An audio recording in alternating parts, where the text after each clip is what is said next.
Friends, आप सभी को मेरा नमस्कार। और कैसे हैं आप सभी भाई। आज हम हिंदी की क्लास में अपने लेकर आए हैं तत्पुरुष समास के अन्य भेद।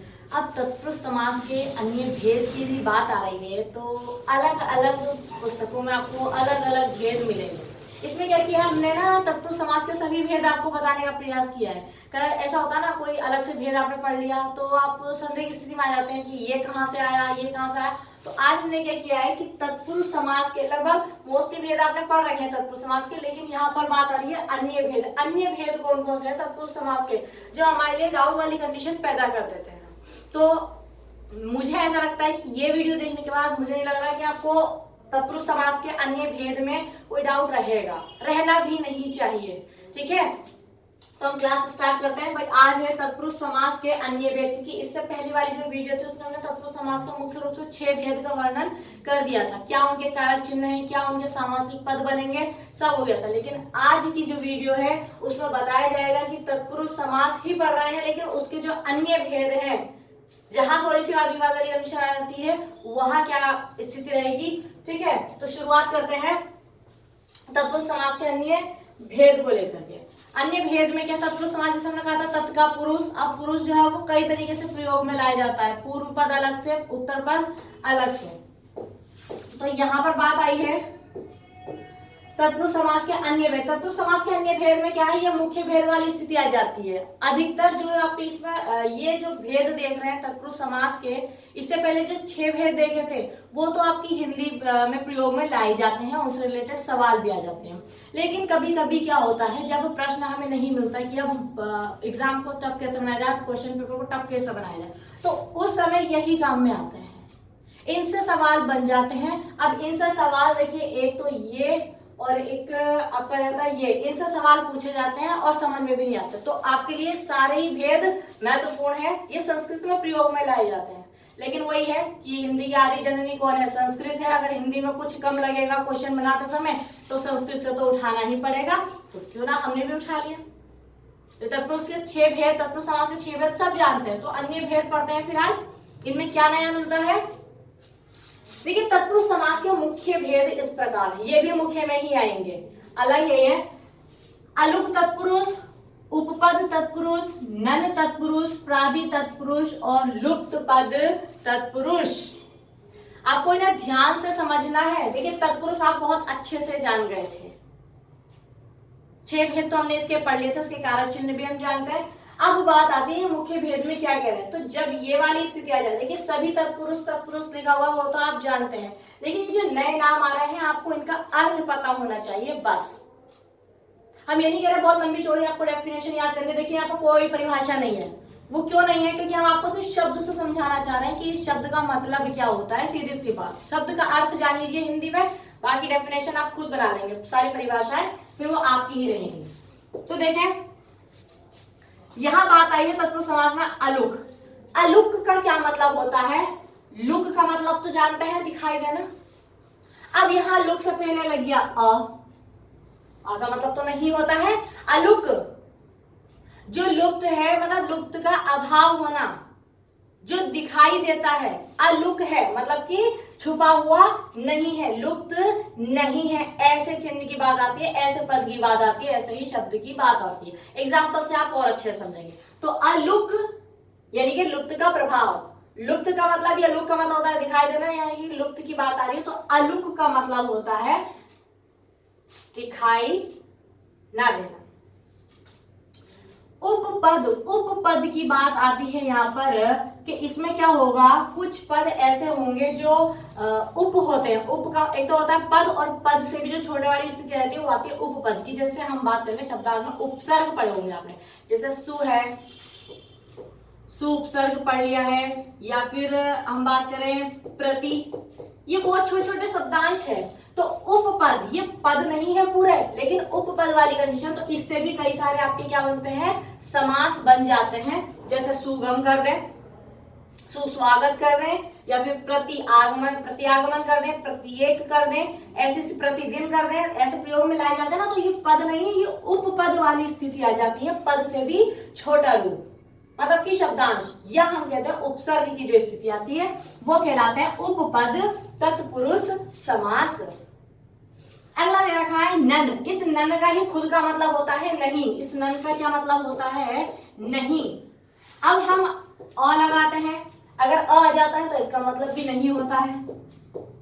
अन्य लगा देते हैं, इसका मतलब भी नहीं में ही जाता है। अन्य लगा देते हैं तब भी इसका मतलब नहीं में जाता है।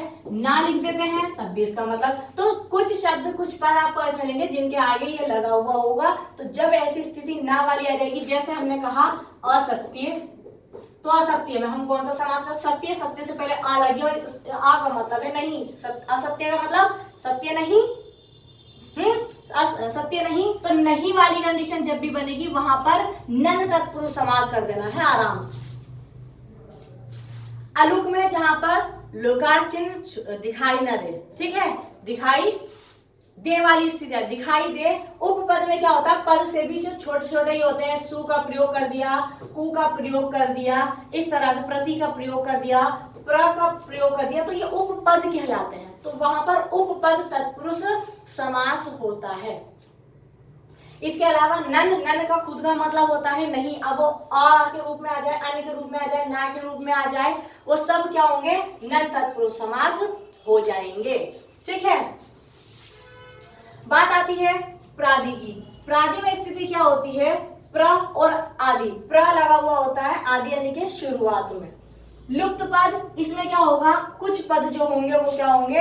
लुप्त होंगे। लुप्त पद तत्पुरुष समास बन जाएगा। लुप्त पद कह रहे हैं ना, लुप्त पद। पद क्या होते हैं? इसमें लुप्त होते हैं। तो बस आपको इनका मतलब पता होना चाहिए। इनका मतलब पता है तो आप आराम से तत्पुरुष समास के अन्य भेदों का भी बंटवारा कर सकते हैं कि इसमें कौन सा तत्पुरुष समास होगा। तो आइए शुरुआत करते हैं। जैसा हमने कहा तत्पुरुष समास के अलग अलग भेद की बात आती है। देखें, अलुक। अलुक तत्पुरुष में क्या होता है? अलुक का शाब्दिक अर्थ है अलोप, जो छुपा ना हो, जो लुप्त ना हो। लोप का इसमें क्या होता है? अभाव होता है। मतलब कि सीधा सीधा हम कहते हैं अलोप, जो छुपा ना हो, जो लुप्त ना हो। इसमें कारक चिन्ह का लोप नहीं होता। कारक चिन्ह का लोप कैसा नहीं होता? अब जब आप शब्द देखेंगे, पद देखेंगे, तो आप पद से ही आधी बात आपकी वहीं क्लियर हो जाएगी। मतलब आप नहीं भी समझना चाहेंगे तब भी आप उसे समझ जाएंगे आराम से। किसी को अगर विग्रह करना नहीं आ रहा, समास विग्रह, तो वो भी इसे आराम से कर देगा इसी को ही देखते हुए। मतलब कारक चिन्ह का इसमें लोप नहीं है, आप आराम से पहचान कर लेंगे। जैसे आया है युधिष्ठिर, तो युद्ध में स्थिर, यही तो बोलेंगे या कुछ और विग्रह होगा? युद्ध में स्थिर करने वाला या होने वाला, ऐसा कुछ नहीं है इसमें। आप आराम से पहचान कर सकते हैं युधिष्ठिर आया है तो युद्ध में स्थिर, बस हो गया विग्रह। अलुक मतलब कारक चिन्ह का लोप नहीं हुआ है। अगला आया है विश्वंबर। विश्वंबर का विग्रह कैसे करेंगे? जैसा शब्द लिखा है, जैसा पद मिल रहा है, तो वैसे ही तो विश्व को भरने वाला। ठीक है, विश्व को भरने वाला। अब विश्व के लिए करेंगे या को करेंगे, मैं करेंगे, ऐसा कुछ नहीं। विश्वंबर कौन? विश्व को भरने वाला। मृत्युंजय, मृत्यु को जय करने वाला। मृत्यु को जय करने वाला। सीधा सीधा हमें क्या मिल रहा है? कारक चिन्ह इसी के अंतर्गत ही रखा हुआ होता है, उसका कोई लोप नहीं होता, इसीलिए इसे अलुक तत्पुरुष समास कहते हैं। युधिष्ठिर युद्ध में स्थिर, विश्वंबर विश्व को भरना, यह भरने वाला, मृत्युंजय मृत्यु को जय करने वाला। इसी में ही आपको इनका मतलब पता चल जाएगा। जैसा पद होगा उसको वैसे ही विग्रह करना है उसका। ठीक है, तो ये होता है अलुक तत्पुरुष समास। अगला देखें उपपद। उपपद की स्थिति क्या होती है? उपपद की स्थिति देखें, उपपद भी अपने में क्या करते हैं? अर्थ देते हैं। जैसे इसमें उत्तरखंड स्वयं में सार्थक तो है। उत्तरखंड का मतलब होता है बाद वाला खंड, जो बाद में लिखा हुआ होता है। स्वयं में सार्थक तो है, पर स्वतंत्र रूप से भाषा में व्यवहृत नहीं होता, यानी कि प्रयोग में नहीं लाया जाता। अब जैसे हम कर दें, हमने लिखा द या हम लिख दें जय, इन्हें स्वतंत्र रूप से प्रयोग में नहीं लाया जाता। लेकिन ये क्या करते हैं? अगर इससे पहले कोई शब्द है, कोई पद है, उसके बाद अगर ये लगते हैं तो अपना पूरा पूरा अर्थ देते हैं। क्या लिखा है ना कि उपपद क्या? कि जिसमें उत्तरखंड स्वयं में सार्थक तो होते हैं, अपना अर्थ तो देते हैं, लेकिन ये तब तक बेकार है जब तक इनसे पहले कोई शब्द नहीं लगा हुआ है। पर स्वतंत्र रूप से भाषा में व्यवहृत नहीं होते। अब इन्हें एग्जाम्पल समझो। देखिए चर, चर का सीधा सीधा अर्थ अगर हम ऐसे लिखते स्वतंत्र रूप से चर, चर का मतलब चलने वाला, लेकिन कहाँ की बात चल रही है, कौन चल रहा है, किसे चल रहा है, समझ में नहीं आ रहा ना। तो इससे पहले क्या होता है कि शब्दों को लेना पड़ता है, जैसे हमने कहा जल और चर। अब इसने अपना पूरा अर्थ दे दिया, सार्थक तो है ये, अपना अर्थ तो देते हैं, लेकिन अगर इन्हें स्वतंत्र रूप से लिखा जाए तो स्वतंत्र रूप से इनका प्रयोग नहीं होता। चर क्या, दे क्या, जय क्या, इनका अपने में होता है। लेकिन जब ये शब्द जुड़ जाते हैं इनसे, या पद जुड़ जाते हैं, ठीक है, तो ये उपपद होते हैं सभी। पूरा पद तो नहीं यहाँ पे दिख रहा है, सिर्फ एक शब्द सा, इसमें क्या अर्थ निकालेंगे आप, लेकिन इसका भी बहुत बड़ा अर्थ होता है। तो उपपद तत्पुरुष में क्या होता है, उत्तरखंड स्वयं में सार्थक होने पर भी स्वतंत्र रूप से भाषा में प्रयोग में नहीं लाया जाता, इसमें कोई ना कोई पद जोड़ना पड़ता है, तो उपपद ये कहलाते हैं। जैसे जलचर, अब चर अपने में पूर्ण है, किसमें चरने वाला, जल में चरने वाला। निशिचर, रात में चरने वाला। सुख, सुखद, अब दे यहां पर आया है, देखें दे, तो सुख देने वाला। अब पूरी बात मिल गई, लेकिन यहां पर स्थिति पूरी नहीं बन पा रही थी, सिर्फ दे लिखा हुआ था और कुछ नहीं था, लेकिन यहां पर इसने अपना पूरा सार्थक अर्थ दे दिया। स्वयं में सार्थक होते हैं ये, दे देने वाला, लेकिन यहां पर बात आ रही है सुख, सुखद का मतलब सुख देने वाला, तो विग्रह भी हो गया और उपपद तत्पुरुष समास भी हो गया। शांतिप्रद, अब प्रद का क्या अर्थ होता है, प्रद का अर्थ होता है प्रदान करने वाला, तो यहां पर क्या कह रहे हैं कि शांतिप्रद, शांतिप्रद का मतलब हुआ शांति प्रदान करने वाला, ठीक है, शांति प्रदान करने वाला, सुख देने वाला, जल में चरने वाला। ये उपपद, उपपद की खास बात की जो उत्तर पद होगा वो अपने में सार्थक अर्थ होता है, क्या होता है, स्वयं में सार्थक होते हैं, अपना अर्थ देते हैं। उपपद की पहचान यही है। अलूप की स्थिति हम सीधा सीधा समझ जाएंगे। अब जैसे इसमें और इसमें आप कैसे अंतर करेंगे, अलूप तो नहीं समझ में आओगे। देखिए जल में चर नहीं कह सकते, सुख में दान नहीं कर सकते, शांतिप्रद, तो ऐसी स्थिति अलूप में नहीं होती। अलूप में हमें पहचान हो जाएगी, जैसे युधिष्ठिर युद्ध में स्थिर रहने वाला, हमें इसी से समझ में आ गया। विश्वम्भर विश्व को भरने वाला, मृत्युंजय मृत्यु को जय करने वाला, ठीक। यहाँ पर जलचर, जल में चरने वाला, सुख देने वाला, दे का अपने में अर्थ है, प्रद प्रदान करने वाला, चर चरने वाला, इस तरह से। तो अगला फिर देखते हैं नन तत्पुरुष, जैसे हमने बताया था, नन का मतलब सीधा सीधा क्या होता है, नहीं होता है। अब नहीं कैसे, इसमें पहला खंड जो होता है वो नकारात्मक होता है। नकारात्मक भी कई तरीके से हो सकता है, नकारात्मक भी कई तरीके से हो सकता है, अन लग करके, अ लग करके, ना लग करके, वो आप एग्जांपल से देखिए। इसमें पहला खंड नकारात्मक होता है, मतलब कि न उपसर्ग होता है। अनादि, यहां पर अन्य के रूप में मना किया गया। अनादि जो शुरू नहीं है, जो प्रारंभ नहीं है, अनादि। नास्तिक, देखिए ना लगा हुआ है इसमें, ठीक है, ना आस्तिक क्या हो जाएगा, नास्तिक हो जाएगा। इसका मतलब कि ये भी नेगेटिव नकारात्मकता प्रदान कर रहा है, नकारात्मकता दे रहा है। अनादि जो आदि ना हो, जो प्रारंभ ना हो, जो शुरू ना हो। नास्तिक जो आस्तिक ना हो। अनपढ़ जो पढ़ा हुआ ना हो। अन आ गया यहाँ पे, ये हिंदी का उपसर्ग है, अन पूरा नहीं आया है इसमें, ये वाली कंडीशन, ठीक है। अनपढ़ जो पढ़ा हुआ ना हो, नास्तिक जो आस्तिक ना हो, अनादि जो आदि ना हो, जिसका प्रारंभ ना हो, अनादि।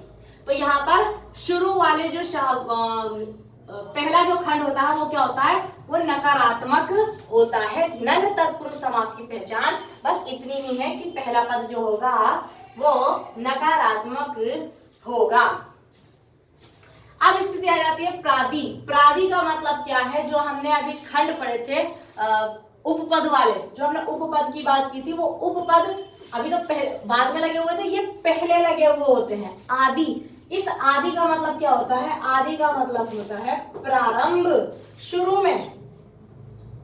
तो प्रादि, प्रादि का मतलब है जो पहले लग जाए, शब्द के पहले लग जाए, वो क्या कहलाते हैं? प्रादि तत्पुरुष। जैसे नन तत्पुरुष में ने पहले लग गया, अन पहले लग गया, ये स्थिति वो नन पुरुष।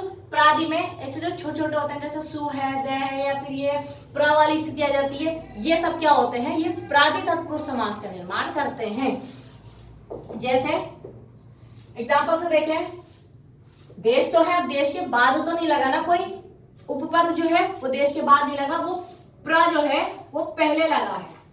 प्र जो है वो, देखो इसको ऐसे डिवाइड करेंगे, प्र और आदि। जो उपसर्ग पहले लग जाए, उपसर्ग पहले ही लगते हैं, ठीक है, तो जो उपपद पहले लग जाए बस वहां पर प्रादि हो जाता है, क्योंकि आदि में लगे हैं ना, शुरू में लगे हैं, तो प्रादि तत्पुरुष हो जाएगा प्रादि। अब देश से पहले लगा है प्र, यहां पर क्या कंडीशन है? यहां लगा हुआ आपका ये प्रति और आगमन। आगमन को तो छोड़िए, प्रति शब्दांश है, उपपद है, पहले लग गया, शब्द से पहले लग गया, ठीक है, पद से पहले लग गया, तो आदि में लगा है, तो ये कौन सा तत्पुरुष समास है? प्रादि तत्पुरुष समास है। यदि आप कहेंगे प्रबल, तो वो भी देखिए, बल तो बाद की बात है, लेकिन प्र पहले लग गया, तो ये आदि में लगा ना, प्रादि तत्पुरुष समास है, बस सीधी सी बात है। प्रति आगमन, आगमन से पहले क्या लग गया? प्रति लग गया। आप ये भी कह सकते हैं, देखें निर्बल,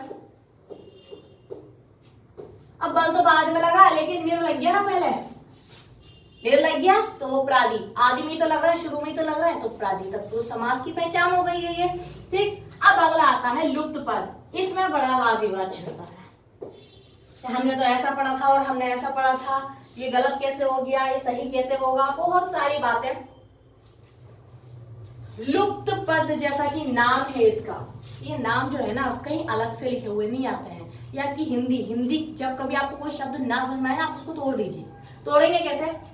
लुप्त से समझिए, पद से समझिए, तत्पुरुष तो आप समझते ही हैं, बस और क्या है इसमें, कोई हमें परिभाषा इतनी लंबी लंबी थोड़ी ना याद करनी है, सिर्फ इन्हीं को समझिए। तत्पुरुष हम जान चुके हैं, पद भी हम जानते हैं, और लुप्त की स्थिति तो गायब है। लुप्त पद, पद जो है वो क्या हो जाता है? लुप्त हो जाता है, गायब हो जाता है। जो बीच के जितने भी कारक चिन्ह तो गायब होते हैं, कारक चिन्ह के साथ साथ पद भी गायब हो जाते हैं, वो लुप्त पद कहलाता है। लुप्त पद तत्पुरुष की बात आ जाती है, ठीक है। ठीक है, इसमें क्या होता है? समस्त पद में जो पूरा पद होता है ना, मतलब विग्रह की स्थिति आ रही है, तो समस्त पद में कारक चिन्हों के साथ कुछ अन्य पद भी लुप्त हो जाते हैं। अन्य पद कहां से? बाद में, जैसे हम कह रहे हैं ना वाला, वाली, इस तरीके से जो हम बाद में नहीं, जो बीच में आते हैं, बीच में जो पद आएंगे वो भी खत्म, लुप्त हो गए, और जो कारक चिन्ह थे वो भी खत्म। अब आप एग्जाम्पल से समझिएगा, दही बड़ा, हिंदी में बहुत फेमस है दही बड़ा, ठीक, मुंह में पानी मत लाइए, दही बड़ा की स्थिति समझिए। दही बड़ा तो क्या अर्थ निकालेंगे? दही वाला बड़ा करेंगे, या दही का बड़ा करेंगे, दही को बड़ा करेंगे, क्या करेंगे? इसका सीधा सीधा समास विग्रह होगा, दही में डूबा बड़ा, दही में डूबा हुआ बड़ा। तो देखिए कारक चिन्ह तो आया में, इसको यहां देखते हैं, ऐसे करेंगे इसे, दही में, ऐसे समझिए, दही में डूबा हुआ बड़ा, बड़ा है खाने का पदार्थ होता है, बड़ा है यानी कि बड़ा वाला खाने का पदार्थ होता है, दही वाली स्थिति सभी जानते हैं, दही बड़ा सभी ने खाया होगा। देखिए दही में डूबा हुआ बड़ा, अब दही बिल्कुल शुरुआत में लिखा है और बड़ा बिल्कुल आखिर में लिखा है, अब इसके बीच में कारक चिन्ह भी खत्म, लुप्त हो गया, और डूबा हुआ जो पद आ रहे थे वो भी सब खत्म, मतलब ये स्थिति देख लीजिए, बचा क्या? दही और बड़ा। तो इसमें क्या हुआ है कि जो मध्य का पद था वो लोप हो गया, तो लुप्त पद तत्पुरुष समास को मध्य पद लोपी तत्पुरुष समास भी कहते हैं। अब बहुत सोचते हैं मैम ये तो कर्मधारय में जाना, ठीक है, कर्मधारय भी तो तत्पुरुष समास से ही निकला है, उसी का ही तो भेद है, ठीक। तो आपको बड़ा डीपली समझाया जा रहा, ध्यान रखिए, जितना भी इसके बीच में आया था में कारक चिन्ह वो भी खत्म हो गया, कारक चिन्ह खत्म, कुछ अन्य पद जो थे वो भी खत्म, बस ये दही ले लिया और बड़ा ले लिया, हो गया दही बड़ा। तो ये जाएगा आपका लुप्त पद तत्पुरुष समास में। जब हमने विग्रह किया इसका, तो विग्रह करने में कुछ चिन्ह भी खत्म हो गए और कुछ पद भी खत्म हो गए, तो ये दही बड़ा जो है, दही में डूबा हुआ बड़ा, बड़ा वो चीज होती है जो खाते हैं। सूबेदार, सूबे में स्थित दार या सूबा जो है वो एक स्थान है और दार वहां का मालिक हुआ, तो सूबे का दार वाली स्थिति। तो इसमें कारक चिन्ह जो मध्य के चिन्ह होते हैं, ठीक है, कारक चिन्ह वो क्या होते हैं, लोप हो जाते हैं। पहले का शब्द ले लेंगे और लास्ट का शब्द ले लेंगे, इसके बाद में कुछ नहीं रहता। वायुयान, अब ये वायुयान क्या करेंगे, वायु को यान करें, वायु के लिए यान करें, वायु में यान करें, नहीं, इसे ऐसे समझते हैं, वायु में चलने वाला यान, वायु में चलने वाला यान। अब इतना कौन पढ़ रहा है ना, हम तो कारक चिन्ह हम नहीं लिख रहे हैं, चलने वाला भी खत्म कर दो, एक वायु उठा लो और एक यान उठा लो, इसी से समझ में आ जाएगा बस। तो ये जो बीच के थे अन्य पद भी खत्म और ये कारक चिन्ह भी खत्म, सीधा सीधा क्या लिख दिया, वायु लिख दिया और यान लिख दिया, हो गया वायुयान।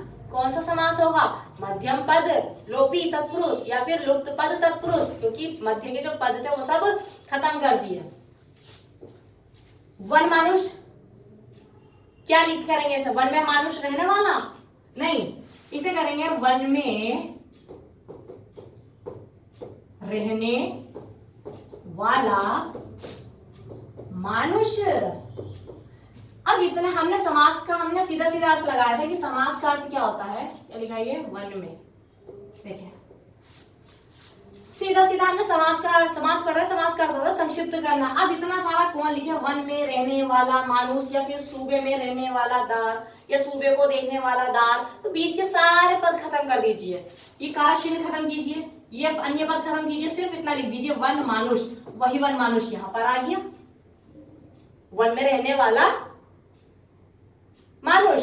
तो यहाँ पर क्या हो रहा है कि लुप्त पद जो हो रहे हैं वो क्या हो रहे हैं, लुप्त हो रहे हैं, तो लुप्त पद तत्पुरुष कह दीजिए या इसे मध्यम पद लोपी तत्पुरुष भी कहते हैं। समझ में तभी आता है जब आप शुरू से लेकर एंड तक की वीडियो देखते हैं, ठीक है। अब बहुत सौ को आई होप कि जिसने पूरी ये वीडियो देखी उसको अच्छे से समझ में आ गया होगा कि ओहो अच्छा इसका मतलब ये होता है, ठीक है। समास का सीधा सीधा तो आपको आपका विग्रह बहुत अच्छा होना चाहिए, तो आई होप कि आपको इससे समझ में आया हो।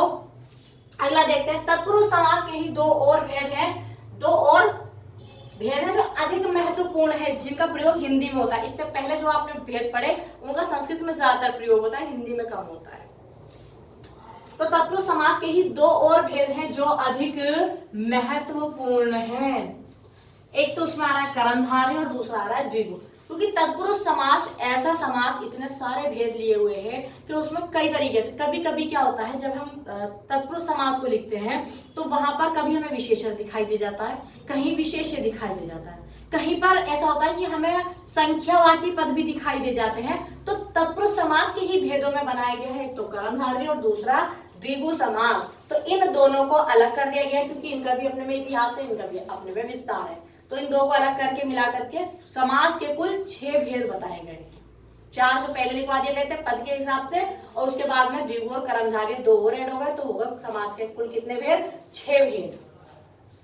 अब कर्मधारय समझते, जब कोई एक खंड विशेषण या उपमा सूचक शब्द हो तो कर्मधारय समास बनता है। एक शब्द तो विशेषण हो गया और एक शब्द विशेष्य हो गया। अब ये आगे पीछे भी हो सकते हैं, ये आगे पीछे भी हो सकता है विशेष्य पहले आ जाए विशेषण बाद में आ जाए। क्या पता कि विशेषण पहले आ जाए विशेष्य बाद में आ जाए, हो सकता है दोनों ही विशेषण हो, इधर भी विशेषण इधर भी विशेषण, हो सकता है दोनों ही विशेष्य हो, इधर भी विशेष्य और इधर भी विशेष्य। अब विशेषण क्या और विशेष्य क्या, जिसकी विशेषता बताई जाए वो तो विशेष्य है, और जो विशेषता बताने वाला शब्द होता है वो विशेषण कहलाता है। आप एग्जाम्पल से समझेंगे। देखिए इसे समानाधिकरण तत्पुरुष समास भी कहते हैं, इसको जरा नोट कर लीजिएगा।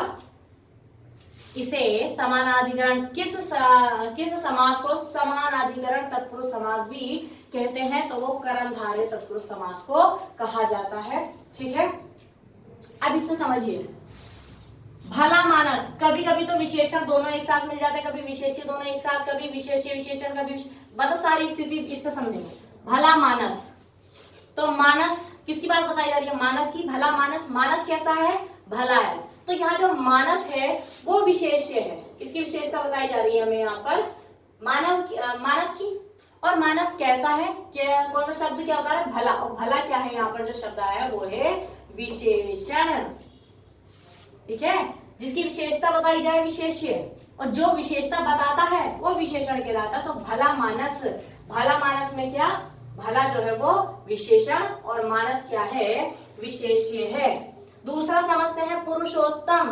अब यहाँ देखें, यहाँ स्थिति चेंज, किसकी विशेषता बताई जा रही है, पुरुष की। पुरुष क्या है, उत्तम है, पुरुषोत्तम, पुरुषों में उत्तम वाली स्थिति। तो उत्तम जो है वो विशेषण बाद में आ गया, और पुरुष जो है जिसकी विशेषता बताई जा रही है वो पहले आ गया। तो ये आगे पीछे हो सकते हैं।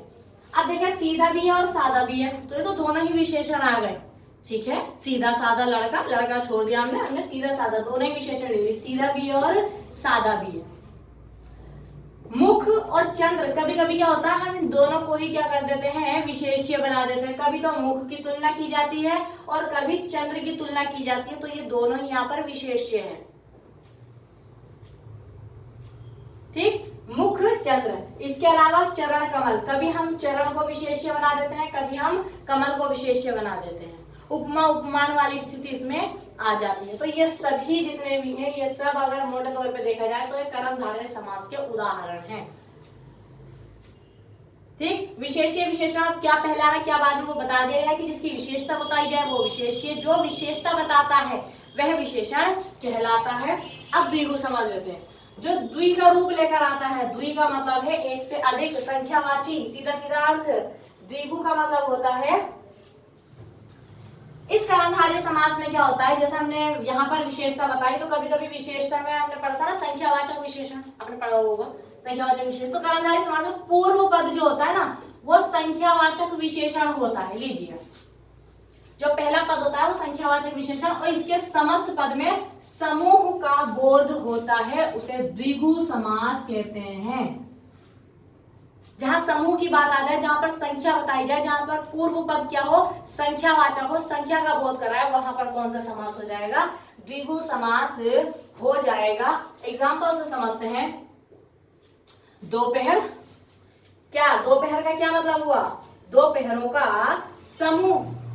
दुपट्टा, दोपट्टा की स्थिति, दुपट्टा दो पटों का समूह, यानी कि दो तेज लगाई जाती है, दुपट्टा। सतसई, 700 लोगों का समूह, समूह वाली स्थिति आ रही है। चौराहा, 4 राहों का समाहार, जहां पर 4 राहें मिलती हैं।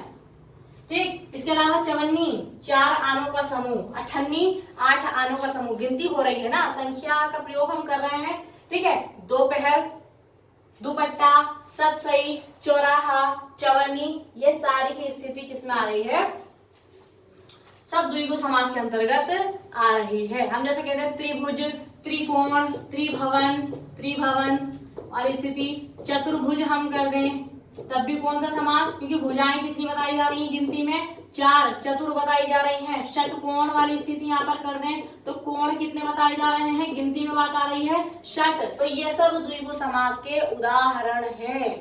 ठीक है, द्विगु समास के उदाहरण हैं। अब यहाँ पर जो है तत्पुरुष समास लगभग समाप्त हो चुका है।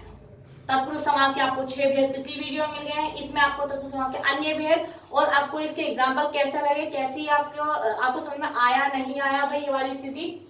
ठीक है, तत्पुरुष समास के इन भेद को बारे में, इनके बारे में जरूर ध्यान रखिएगा। अलुक क्या, तो उपपद क्या, नन क्या है, प्रादि क्या है, प्रादि वाली स्थिति पहले हो जाती है। लुप्त पद, तत्पुरुष लगभग सब जान होंगे, कर्मधारय की स्थिति, और ये द्विगु समास। इसके बाद जो समास होंगे उन्हें हम कल पढ़ेंगे नई वीडियो के साथ। ठीक है।